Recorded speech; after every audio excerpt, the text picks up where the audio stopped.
apologize. Well, good morning. Tomorrow marks exactly 6 months since my administration began. I think it's a fitting moment to take a look at our economy, where we were 6 months ago, what we've achieved since then, and what I believe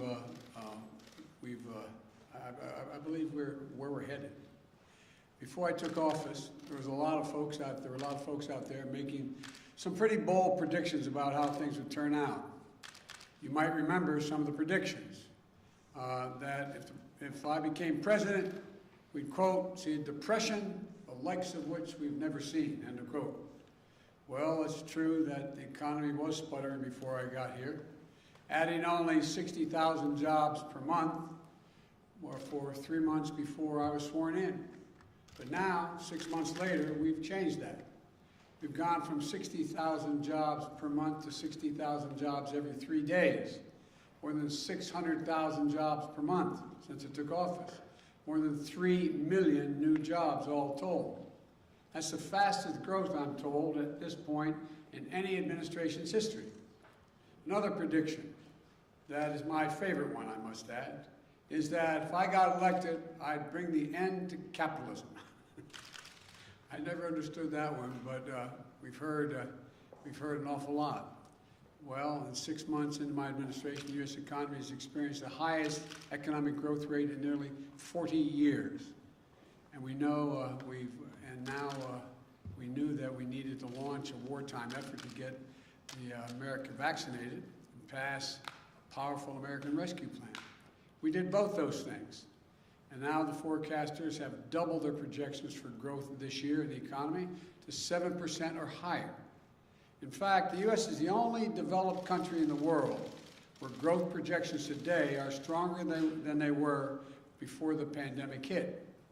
At the same time, companies across the country are giving workers a raise, unusual thing. And the number of new unemployment claims has been cut by more than half since I took office. And by the way, 2 weeks ago, I issued a major executive order promoting fair and open competition, which is the cornerstone of American capitalism. Banning non-compete clauses that suppress workers' wages, lowering the price of things like hearing aids, prescription drugs, internet service, along with dozens of other actions.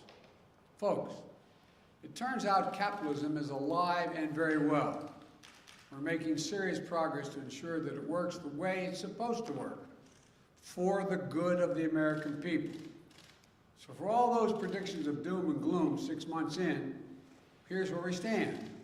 Record growth, record job creation, workers getting hard-earned breaks.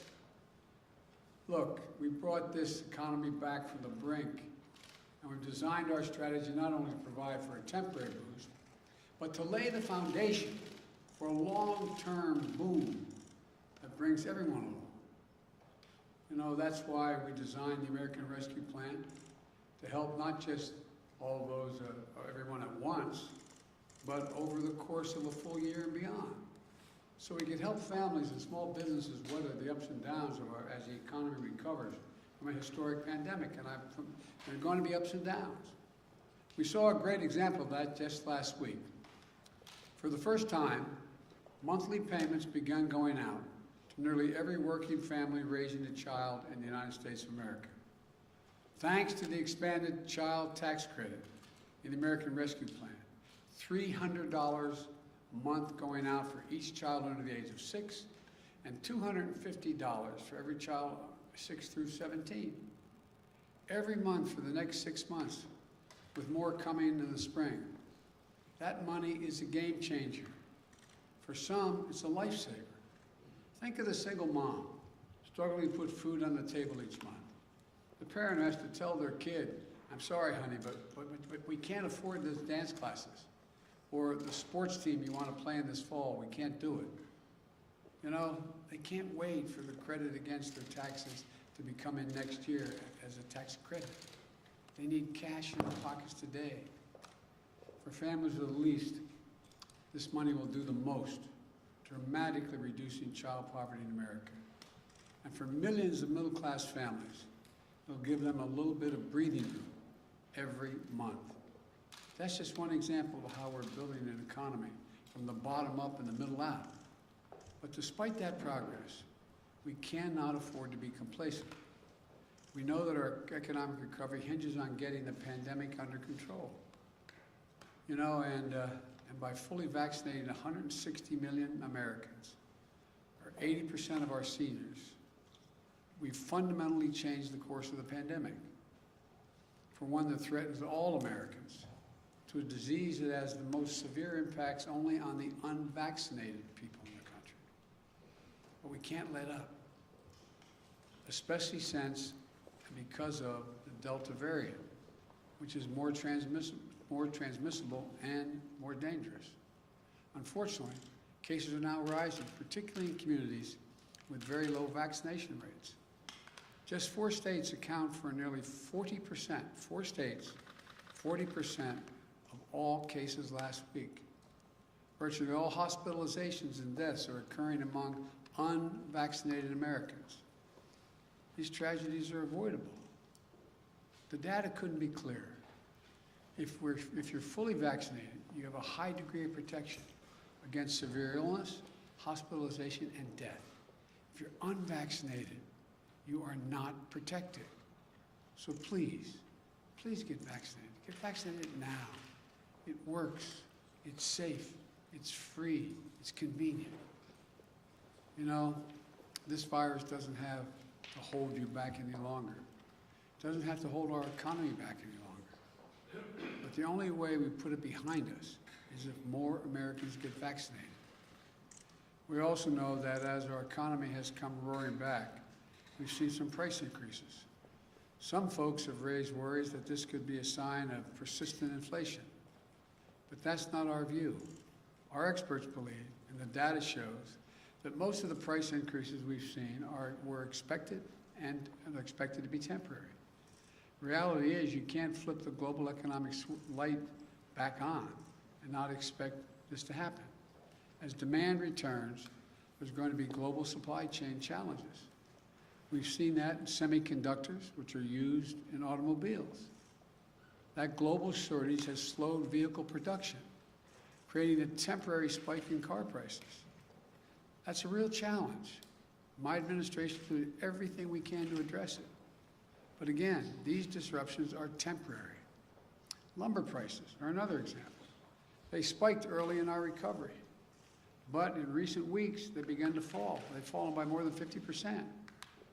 In the hospitality industry, prices are returning to where they used to be. Economists call all these things transitory effects, and they account for about 60% of the price increases we've seen over the last few months. Now, I want to be clear. My administration understands that if we were to ever experience unchecked inflation over the long term, that would pose a real challenge to our economy. So while we're confident that isn't what we're seeing today, we're going to remain vigilant about any response that is needed. As I made clear to Chairman Powell of the Federal Reserve when we met recently, the Fed is independent. It should take whatever steps it deems necessary to support a strong, durable economic recovery.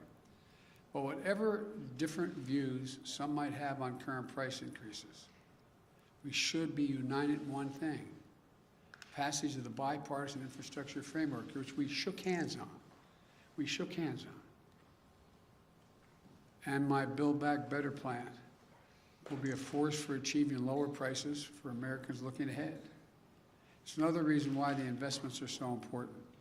If we make prudent multi-year investments in better roads, bridges, transit systems, and high-speed internet, in a modern, resilient electric grid, here's what will happen. It breaks up the bottlenecks in our economy. Goods get to consumers more rapidly and less expensively. Small businesses create and innovate much more seamlessly. If we increase the availability of quality, affordable child care, elder care, paid leave, more people will enter the workforce. These steps will enhance our productivity, raising wages without raising prices. That won't increase inflation. It will take the pressure off of inflation, give a boost to our workforce, which leads to lower prices in the years ahead. So if your primary concern right now is inflation, you should be even more enthusiastic about this plan. And as we promote fair competition in our economy through the executive order I mentioned, it'll drive down prices even further. New businesses will get in the game, competing against those giant corporations who have been free to ramp up prices because they haven't had any real competition. Look, the bottom line is this. What the best companies do, and what we as a country should do, is make smart, sustainable investments with appropriate financing to make this nation more productive, to advance America's leadership in clean energy, to win the jobs of the future, while meeting the threat of climate change, and ensure that all working Americans benefit from the growth they're helping produce. The independent experts who have analyzed my plans have found that they would do just that, expand output, and enable millions of Americans to enter the labor workforce. Now, just this year, not just for the next, but not just this year, but for decades in the future. It's not temporary. This is the best strategy to create millions of jobs and lift up the middle-class families and grow wages and keep prices affordable for the long term. What we can't do is go back to the same old trickle-down theories that gave us nearly $2 trillion in deficit finance corporate tax giveaways. It did nothing to make our economy more productive or resilient. The same people who cheered on that approach are now telling us it isn't a problem if big companies have actually to compete for workers and offer them a fair wage with some dignity. I could not disagree more. We can't go back to the old failed thinking. We need to grow the economy from the bottom up and the middle out, as I said before. The investments I'm proposing are investments the American people want and investments that our country needs. And if we get this done, a wide range of independent forecasters project that it will have an incredibly significant impact on GDP and jobs, good-paying jobs with prevailing wages. And a majority of these jobs will go to people without a college degree. I've said it before, and it's true. This is a blue-collar blueprint for building an American economy back. Simply put, we can't afford not to make these investments. And we're going to pay for them responsibly as well, by ensuring that our largest corporations and the very wealthiest among us pay their fair share, by reforming our international tax system with a minimum global tax, which we've led the world to agree to. Let me close with this. When I arrived in office, it had been a long time since the government had worked for the people. Things had been great for big corporations and folks at the top. Those 55 major corporations that paid zero in income tax while making billions in profits, they had no complaints.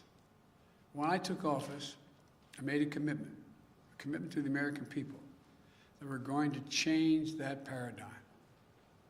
So working families could have a fighting chance again to get a good education, to get a good job and a raise, to take care of the elderly parent or the child with a disability, and still be able to go out and earn a good living.